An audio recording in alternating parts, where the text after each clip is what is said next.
తెలుగులో హరీష్ రావు గారు చెప్పారు. దాదాపుగా నీళ్లు నిధులు నియామకాల పేరిట దాదాపు 60 సంవత్సరాల తెలంగాణ పోరాటానికి అర్థవంతమైన ముగింపు తెలంగాణ రాష్ట్ర ఏర్పాటు రూపంలో కలిసొచ్చే కాలానికి నడిసొచ్చే కొడుకొస్తాడన్నట్టు కేసీఆర్ గారి రూపంలో తెలంగాణ ప్రజలకు దొరికిన ఆ అవకాశాన్ని జారవిడ్చుకోవద్దని పూర్తి స్థాయిలో సద్వినియోగం చేసుకోవాలని చెప్పి 10 ఏళ్ల పాటు నీళ్లు ప్రతి నీటి బొట్టును వడిసిపట్టి గోదావరిలో కృష్ణలో మన బీళ్లకు మళ్లించాలనే బృహత్ సంకల్పంతో పెద్దలు కేసీఆర్ గారు అదేవిధంగా ఇరిగేషన్ శాఖ మంత్రిగా హరీష్ రావు గారు అహరహం పనిచేసి ప్రపంచంలోనే అతిపెద్దదైన లిఫ్ట్ ఇరిగేషన్ ప్రాజెక్టు కాళేశ్వరాన్ని నిర్మాణం చేసిన విషయం మీకు తెలుసు. ఇవాళ కాళేశ్వరాన్ని బదనాం చేస్తే కేసీఆర్ గారిని బీఆర్ఎస్ని బదనాం చేయాలనే ఒక ఆలోచన, ఒక కుత్సితమైన కుట్ర తప్ప ఆ రిపోర్ట్లో ఏది కూడా లేదు. వాస్తవానికి ప్రజల ముందు అన్నీ కూడా ఉన్నాయి. 50 ఏళ్లలో కాంగ్రెస్ ఏం చేసింది సాగునీటి రంగంలో, 10 ఏళ్లలో టీఆర్ఎస్ ఏం చేసింది రైతుల అనుభవంలో ఉంది, ప్రజల అనుభవంలో ఉంది అనే విషయాలు కూడా పెద్దలు హరీష్ రావు గారు చాలా వివరంగా చెప్పారు. నేను దాని జోలికి పోను. కానీ ఒకటి మాత్రం పక్కా, ఈరోజు ఇక్కడ ఈ కాంగ్రెస్ ప్రభుత్వం ఏ రిపోర్ట్ అయితే పెట్టిందో అది ఘోష్ రిపోర్ట్ కాదు, ట్రాష్ రిపోర్ట్. అట్లాగే మరి మేము అందుకే ఈరోజు చెత్తబుట్టలో వేయడానికి తప్ప ఆ రిపోర్ట్ దేనికి పనికిరాదన్న ఉద్దేశంతో, ఎందుకంటే కనీసం మా వాదన వినకుండా, కనీసం క్రాస్ ఎగ్జామినేషన్ చేయకుండా, కమిషన్ ఆఫ్ ఎంక్వైరీస్ యాక్ట్ ఏదైతే ఉందో దానికి తూట్లు పొడుస్తూ, దాని చట్టాన్ని ఉల్లంఘిస్తూ ఈ కమిషన్ ఏదైతే నివేదిక ఇచ్చిందో ఆల్రెడీ మేము న్యాయ పోరాటం చేస్తున్నాము. ఆ పోరాటం కొనసాగుతుంది.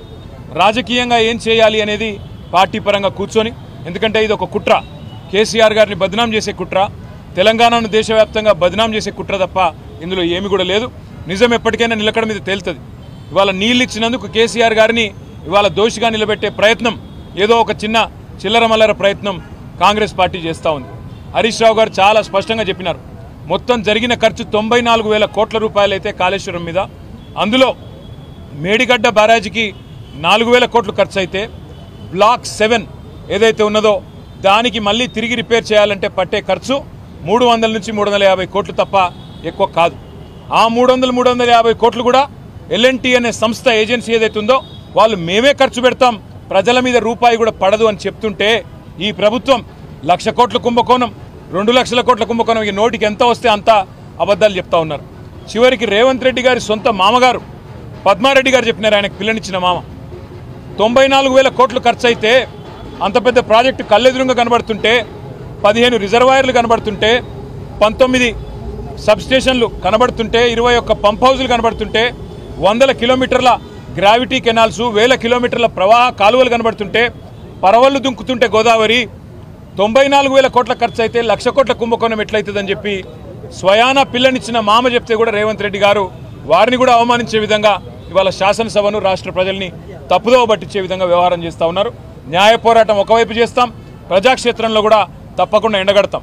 మేము ఆ పార్టీ నాయకత్వానికి కూడా రేపు ఎల్లుండి ప్లాన్ చేసుకొని మేము కూడా ప్రోగ్రాం డిజైన్ చేసుకుంటాం. పార్టీగా కూర్చుని ఏ రకంగా మరి ఈ కాంగ్రెస్ కుట్రలకు తిరుగులేని సమాధానం చెప్పాలి మా పార్టీలో ఆలోచించి నిర్ణయం తీసుకుంటాం. ఇవాళ మా గొంతు నొక్కి స్పీకర్ గారు మాకు అవకాశం ఇవ్వకుండా ఒక్క సభ్యుడు మాట్లాడుతుంటే ముఖ్యమంత్రితో సహా 10 మంది మంత్రులు 33 సార్లు ఇంటరప్ట్ చేసినారు. ఒకసారి కాదు, 2 సార్లు కాదు, 33 సార్లు అంతరాయం కలిగించి వారిని ఇబ్బంది పెట్టే ప్రయత్నం చేసినారు. అయినా కూడా ప్రజలకు మా సిన్సియారిటీ, మా చిత్తశుద్ధి, మా నాయకత్వంలో ఆనాడు ప్రభుత్వ హయాంలో జరిగిన కార్యక్రమాల వివరాలన్నీ కూడా చెప్పే ప్రయత్నం బలంగా చేసినాం. ప్రజలకు చేరి ఉంటుందని చెప్పి మేము అనుకుంటా ఉన్నాం.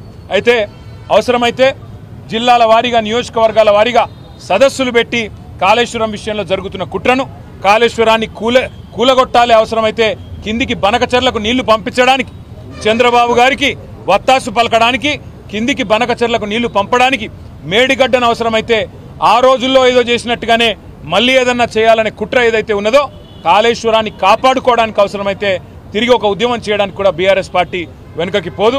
తప్పకుండా మా పార్టీలో చర్చించి నిర్ణయం తీసుకుంటామని తెలియజేస్తూ, మరి यहाँ पे हमारे जो हिंदी और इंग्लिश के भाई है नेशनल मीडिया से आए, this is a politically fabricated, motivated piece of fiction that has been written by the Congress party. I don't believe an honorable judge like Shri P.C. Ghosh would have given this report at all. We believe this is fabricated. This is absolutely political fiction and nothing else.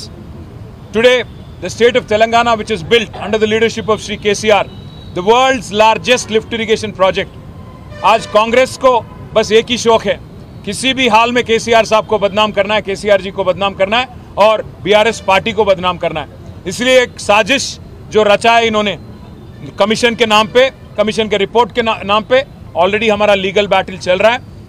Politically भी कैसे कालेश्वरम को बचाना है, कैसे मेडीगड्ढा को बचाना है कांग्रेस के हाथों से, इसका एक हमारा पार्टी में बैठ के हम लोग तय करेंगे, फैसला लेंगे। और उम्मीद है जो चीज़ आज हरीश राव जी ने असेंबली में बताया हर किसी के पास पहुंचा होगा। उम्मीद करते हैं कि जो नाइंसाफी हुआ तेलंगाना के साथ पिछले 55 सालों में, जिसको करेक्ट करने की कोशिश, हमारे किसान भाइयों को पानी देने की कोशिश जो केसीआर जी ने और हमारी गवर्नमेंट ने किया, उसका पूरा का पूरा फल हमारे किसान भाई आज एंजॉय कर रहे हैं। इसलिए उम्मीद करते हैं हर किसी को आज समझ आ गया होगा कांग्रेस का साजिश और बीजेपी का भी उसमें भागीदारी। मैं एक चीज़ पूछना चाहता हूँ, हरीश राव जी ने पूछा असेंबली में, एनडीएसए जब एसएलबीसी का टनल कोलैप्स हो जाता है, 8 लोग मर जाते हैं, कोई एनडीएसए नहीं आता। सुंकीशाला जब पूरी तरह से वहाँ पे उसका कोलैप्स हो जाता है, वहाँ पे कोई एनडीएसए नहीं जाता। एक पोलावरम प्रोजेक्ट है जिसको आज सेंट्रल वाटर कमीशन बना रही है, 10 बार उसमें एक्सीडेंट हुआ, 7,000 करोड़ का नुकसान हुआ, वहाँ पे कभी एनडीएसए नहीं जाता। साथ ही साथ वट्टेम का पंप हाउस डूब गया यहाँ पे कांग्रेस आने के बाद, वहाँ कोई नहीं जाता।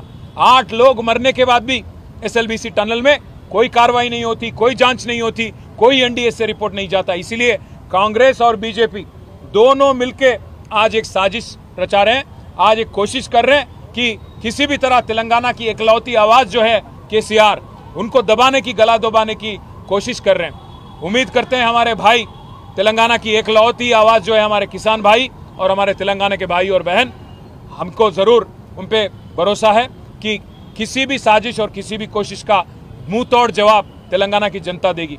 The only request I have to the media as well, please question the Congress government, why was there no inquiry, why was there no commission on SLBC tunnel collapse where 8 people have died and still dead bodies have not been found out, dug up?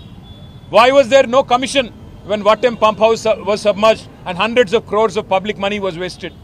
Why was there no commission when the retaining wall in Sunkishala had collapsed? Why was there no commission when Pedavagu project had been washed away twice in Congress government? This shows that both BJP and Congress are complicit, they are working hand in hand, and therefore no NDSA, National Dam Safety Authority, will question the Congress government. The SLBC tunnel collapse will not be questioned. Polavaram, where 7,000 crores have been wasted, which is being built by CWC, no NDSA will go and question it. The target is only BRS. Congress and BJP both are targeting the BRS party, and especially our leaders Harish Rao Garu and KCR Garu, and they are trying every trick in the book and they are playing dirty politics. But the people of Telangana are smarter than both Congress and BJP, and they will teach them a befitting lesson whenever the occasion arises. We believe in fighting democratically. We will continue to fight legally. We will also continue to fight politically to save the world's largest lift irrigation project called Kaleshwaram, which is a crown jewel for Indian irrigation ecosystem, which is an engineering marvel